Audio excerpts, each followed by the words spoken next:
सोचिए जरा, एक ऐसा लड़का जिसके पास पहनने को चप्पल तक नहीं, वो हिंदुस्तान के सबसे जीनियस गणित के प्रोफेसर को चुनौती दे दे। ये कहानी है उसी धूल में छिपे एक हीरे की। लोग अक्सर कहते हैं कि दुनिया का सबसे बड़ा फासला अमीर और गरीब के बीच होता है, पर असल में सबसे बड़ा फासला होता है भूख और सपनों के बीच। और ये कहानी उसी फासले को मिटाने की है। बस एक दीवार और उसके आर पार दो बिल्कुल अलग दुनियाएं। एक तरफ थी चकाचौंध तो दूसरी तरफ था अंधेरा। तो एक तरफ था आर्यभट्ट इंटरनेशनल स्कूल, वो जगह जहां एसी कारों से बच्चे उतरते थे और उनके चमकते जूतों पर धूल बैठने से भी कतराती थी। और ठीक उसी दीवार के दूसरी तरफ 12 साल के सूरज की दुनिया थी, जो कूड़े के ढेर से ही शुरू होती थी और वहीं खत्म हो जाती थी। अब देखिए, सूरज कभी स्कूल तो गया नहीं था, लेकिन उसका दिमाग, अरे वो तो कुछ और ही था। उसे कूड़े के ढेरों में ज्यामिति दिखाई देती थी, गाड़ियों के नंबर प्लेट्स में वो गणित के पैटर्न ढूंढ लेता था।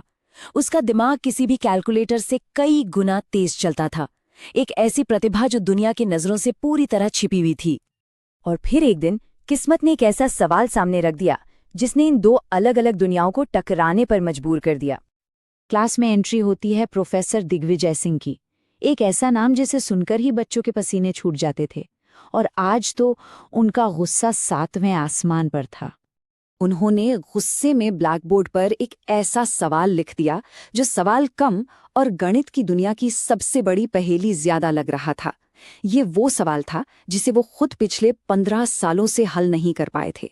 उन्होंने इसे नाम दिया था असंभव समीकरण।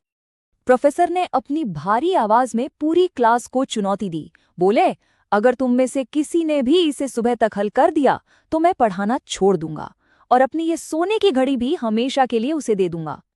अब क्लास में बैठे बच्चों के लिए, अरे ये तो किसी बुरे सपने जैसा था। क्लास के टॉपर तक ने मन ही मन में हार मान ली। एक ने तो धीरे से कहा भी, लगता है बुढ़ा पागल हो गया, ये सवाल तो कोई इंसान हल कर ही नहीं सकता। लेकिन प्रोफेसर के लिए ये सिर्फ एक सवाल नहीं था, ये उनके जीवन के 15 सालों का जुनून था, एक ऐसी जिद जिसे वो तोड़ नहीं पा रहे थे। और इन सब के बीच क्लास की खिड़की से झांक रहा था सूरज, और पता है उसे ये डरावना सवाल नहीं दिख रहा था, उसे दिख रही थी एक खूबसूरत कविता। नंबर्स उसके दिमाग में ऐसे नाच रहे थे मानो वो सवाल उसे अपनी ओर खींच रहा हो।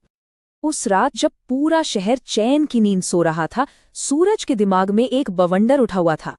रात के 2 बजे जब सवाल की बेचैनी भूख पर भारी पड़ गई, सूरज ने स्कूल की दीवार फांद ली। वो अंधेरे क्लासरूम में पहुंचा और चौक का एक छोटा सा टुकड़ा उठाया। उस एक पल में वो न गरीब था, न लाचार और न ही भूखा, वो सिर्फ एक गणितज्ञ था। 3 घंटे तक वो बस लिखता गया, उसने पूरा ब्लैकबोर्ड भर दिया और आखिर में एक छोटा सा डब्बा बनाकर उसने जवाब लिखा, 0। जी हाँ, इतना बड़ा तूफान और जवाब सिर्फ 0। अगली सुबह जब प्रोफेसर क्लास में दाखिल हुए तो ब्लैकबोर्ड पर जो लिखा था उसे देखकर मानो उनके पैरों तले जमीन ही खिसक गई। प्रोफेसर ने जब बोर्ड देखा तो उनकी आंखें फटी की फटी रह गईं। हर एक स्टेप, हर एक लाइन बिल्कुल परफेक्ट। उनकी आंखों से आंसू बहने लगे। वो बस बड़बड़ा रहे थे, ये तो नामुमकिन है, ये तो बिल्कुल सही है। जब सीसीटीवी फुटेज चेक की गई तो प्रिंसिपल ने सूरज को पहचान लिया और बड़ी नफरत से कहा, अरे ये तो वही कूड़ा उठाने वाला है, पक्का चोरी करने आया होगा, और बोर्ड गंदा करके चला गया। लेकिन प्रोफेसर दिग्विजय की आवाज वो शेर की तरह गरजे। उन्होंने कहा, अगर किसी ने उसे चोर कहा तो मुझसे बुरा कोई नहीं होगा। उसने चोरी नहीं की, उसने तो इस स्कूल को और मुझे एक नई राह दिखाई है। उसे इज्जत के साथ मेरे पास लेकर आओ। उस दिन जो हुआ उसने सिर्फ सूरज की किस्मत नहीं बदली, बल्कि वहां मौजूद हर एक इंसान की सोच को हमेशा के लिए बदल कर रख दिया। जब गार्ड सूरज को घसीटते हुए स्टाफ रूम में लाए तो वो बेचारा बुरी तरह से डर गया था। उसने हाथ जोड़ लिए और माफी मांगने लगा, साहब माफ कर दो, मैंने कुछ चुराया नहीं है, मुझे तो बस वो सवाल परेशान कर रहा था। स्टाफ रूम में बैठे बाकी टीचर्स अपनी नाक पर रुमाल रख रहे थे, लेकिन प्रोफेसर दिग्विजय अपनी कुर्सी से उठे और सीधा सूरज के पास गए। प्रोफेसर ने सूरज के गंदे हाथों को अपने हाथों में ले लिया और कहा, तुम पागल नहीं हो सूरज, तुम एक जीनियस हो। तुम वो हीरा हो जिसे दुनिया ने कीचड़ समझकर फेंक दिया था।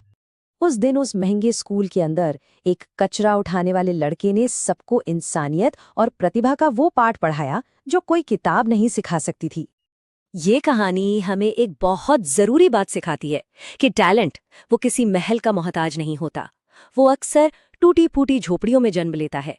गरीबी कोई गुनाह नहीं है, गुनाह है उस टैलेंट को गरीबी की धूल में ही खो जाने देना।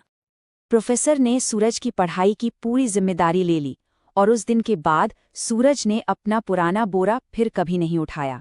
लेकिन ये कहानी हमें एक सवाल के साथ छोड़ जाती है।